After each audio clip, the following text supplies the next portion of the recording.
میں ایک چیز جانتا ہوں کہ میں کسی صورت اگر کسی کا خیال ہے کہ میں ان چوروں کے نیچے مان جاؤں گا ان کی غلامی، میں واضح کر دوں کہ آخری گیند تک لڑوں گا، آخری اپنی سانس تک ان کا مقابلہ کروں گا۔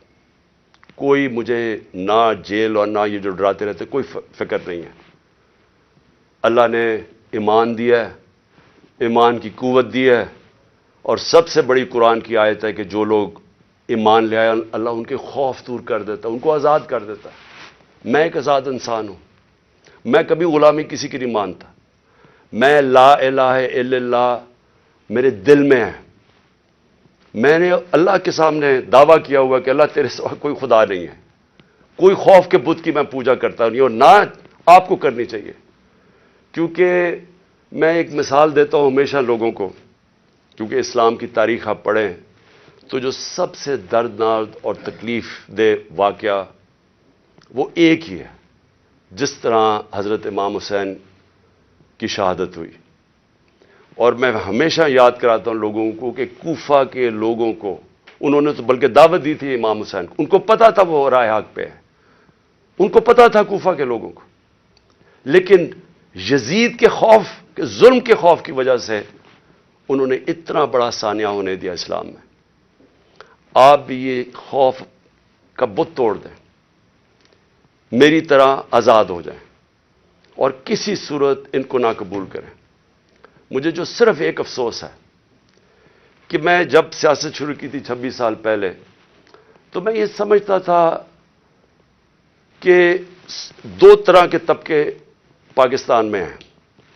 ایک وہ طبقہ ہے چھوٹا سا جو اس ملک کا پیسہ چوری کر کے باہر لے جاتا ہے، ان کے پاس اربوں ڈالر باہر پڑے ہیں، بڑے بڑے پراپرٹیز، مے فیئر سب سے مہنگے علاقے میں لنڈن میں پراپرٹی ہے، بیٹا ون ہائیڈ پارک وہ سب سے مہنگا علاقہ ہے، آف شور اکاؤنٹس میں ان کے پیسے پڑے ہوئے ہیں۔ تو میں ان کو تو پاکستان نیچے جاتا ہے ان کو کیا ہوگا، جب مشکل پڑتی ہے جہاز پکڑ کے باہر چلے جاتے ہیں۔ تو ایک ایسا طبقہ چھوٹا سا بیٹھا ہوا ہے، ہر وقت پیسہ اس ملک سے چوری کر کے باہر لے جاتا ہے، ٹیکس بزنس مین ہے، ٹیکس چوری کیا وہ باہر، ریل اسٹیٹ کے اندر بیٹھے ہوئے لوگ جیسی پیسہ بنتا ہے حوالے ہنڈی سے پیسہ باہر۔ تو ان کو کوئی تکلیف نہیں ہے کہ پاکستان نیچے جاتا یا نہیں، ان کو تکلیف نہیں ہے کہ ہم غلامی کریں، کبھی کسی کی غلامی جو آج تک کرتے آئے ہیں، ان کو فکر نہیں ہے، کیونکہ ان کا سٹیک پاکستان میں نہیں ہے۔ اور اس لیے میں ان کے خلاف نکلا تھا آج سے 26 سال پہلے، اور اس لیے جب تک میرے میں سانس ہے میں ان کا مقابلہ کروں گا۔ لیکن ایک دوسرا طبقہ جن کا جینا مرنا پاکستان میں ہے، وہ اکثریت اس ملک کی عوام ہے، اور اس ملک کے وہ ادارے ہیں، وہ ادارہ جس کو پتا ہے کہ اگر یہ ملک کی معیشت نیچے جاتی ہے تو سب سے پہلے نقصان اس ادارے کا ہے۔ آج سری لنکا کے اندر IMF نے حکم دیا سری لنکا کو کہ اپنی جو سری لنکا کی فوج ہے اس کا آدھا کرو۔ مصر کے اندر IMF نے حکم دیا ہے کہ اپنی فوج کی فضول خرچیاں کم کرو۔ تو کیا وہ جب ہم جو یہ امپورٹڈ حکومت ہمیں اپنے گھٹنوں پہ لے آئی ہے، اپریل میں پاکستان کے ادھر کھڑا تھا، صرف اکنامک سروے آف پاکستان آپ دیکھ لیں، اور آج کے ادھر ہے، تو کیا وہ جو اب ہمارے سے قیمت ادا کریں گے، کیا ہماری طرح کے جو سمجھتے ہیں کہ ہم ایک آزاد ملک میں رہنا چاہتے ہیں، کیا ہماری آزادی خطرے میں ہوگی یا نہیں؟ تو میں یہ ہمیشہ سمجھتا تھا کہ یہ ادارے کبھی بھی ان لوگوں کے ساتھ نہیں ہوں گے جو یہ ملک کا پیسہ چوری کر کے باہر لے کے جاتے ہیں۔ اور مجھے بڑا افسوس سے کہنا پڑتا ہے کہ ہماری حکومت ہٹا کے ان لوگوں کو بیک کیا گیا جو اس ملک کو 30 سال سے لوٹ رہے تھے۔ چھوڑیں کہ میں کیا کہتا ہوں، صرف انٹرنیشنل میڈیا ان کے متعلق کیا کہتا ہے۔ آج تو ٹیلی فون ہے، اپنا گوگل کر لیں کہ ان دونوں بڑے خاندانوں کے اوپر انٹرنیشنل میڈیا کیا کہتا ہے۔ ان کے خلاف ہماری اسٹیبلشمنٹ نے، ہماری ایجنسیز نے کیا کیا چیزیں نکالی ہوئی ہیں ان کی چوری کے اوپر۔ تو مجھے حیرت یہ ہوئی کہ رجیم چینج کے بعد ان کے ساتھ کیسے کھڑے ہو گئے، وہ ادارہ جس کا سب سے زیادہ سٹیک ہے کہ پاکستان ایک طاقتور ملک بنے۔ کہ اگر ایک ملک کی معیشت نیچے جاتی ہے تو ہمیں سوویت یونین کی مثال ہے کہ وہ ملک ٹوٹ گیا. تکڑی ترین فوج تھی لیکن ملک ٹوٹ گیا کیونکہ معیشت نیچے چلی گئی.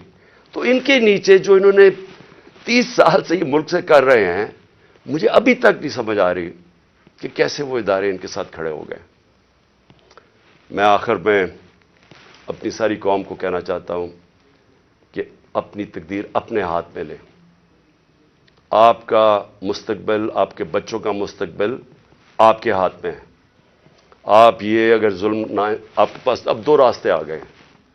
ایک تباہی کا راستہ ہے، ایک مشکل راستہ ہے، جدوجہد کا راستہ ہے، لیکن پاکستان کی عظمت کا راستہ ہے.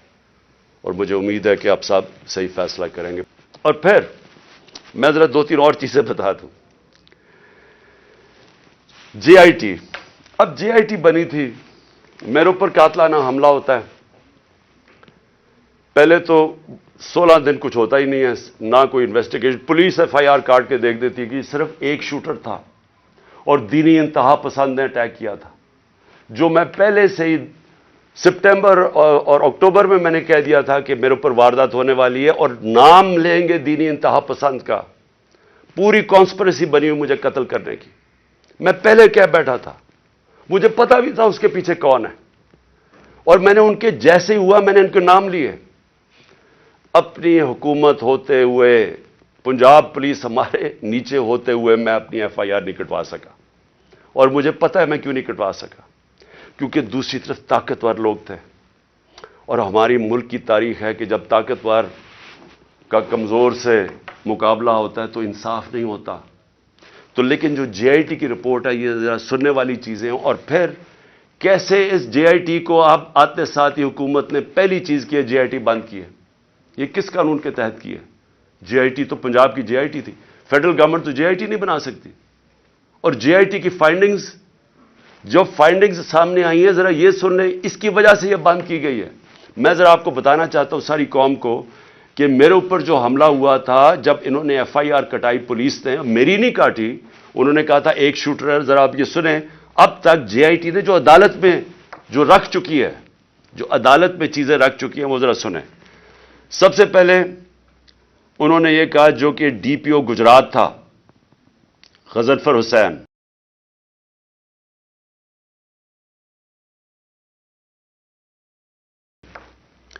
ان دونوں نے آڈیو یعنی ٹیپس کی، اس کی وہ جو شوٹر تھا اس لڑکے کی انہوں نے ٹیپس بنائی. اور جب اس کی ٹیپس بنائی تو جب جے آئی ٹی نے مانگا ان سے ان کا موبائل فون، اور جب جے آئی ٹی نے ان کو بلایا ان دونوں کو، انہوں نے صاف انکار کر دیا کہ ہم جے آئی ٹی میں نہیں آتے. کون تھا ان کے پیچھے جو اتنا طاقتور تھا اور جس کو خوف تھا کہ کہیں جے آئی ٹی میں سچ نہ نکلا ہے؟ ان کو روک دیا. پھر ذرا آگے چلیں. اس کے بعد جب جو سیکنڈ جو دوسری ویڈیو بن رہی تھی، وہ نوید جو شوٹر تھا، اس کی سی ٹی ڈی میں جب اس کی جو ویڈیو بن رہی تھی، اب ذرا یہ سنیں. رپورٹ لکھتی ہے جے آئی ٹی کے 4 سے 5 جو نامعلوم لوگ وہاں موجود تھے. وہ کون تھے؟ پولیس سی ٹی ڈی کے اندر اس کی بنایا جا رہا ہے اس کا سیکنڈ ویڈیو، اور وہ بھی اس کی کون سا قانون اجازت دیتا ہے کہ پولیس ویڈیوز بنا کے ریلیز کرتی رہے میڈیا کو؟ لیکن وہاں جو سب سے زیادہ چیز ہے، 4 اور 5 وہ جے آئی ٹی کہتی ہے نامعلوم لوگ وہاں بیٹھے ہوئے تھے. یہ کون تھے؟ پھر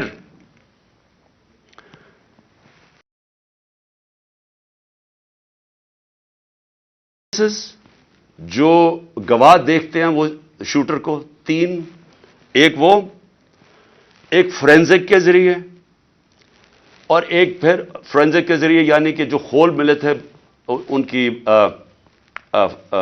گولیوں کے، وہ 3 جگہ سے ملے. اور کرائم سین رپورٹ جو تھی، ان سب نے ثابت کیا کہ 3 شوٹر تھے. یعنی جو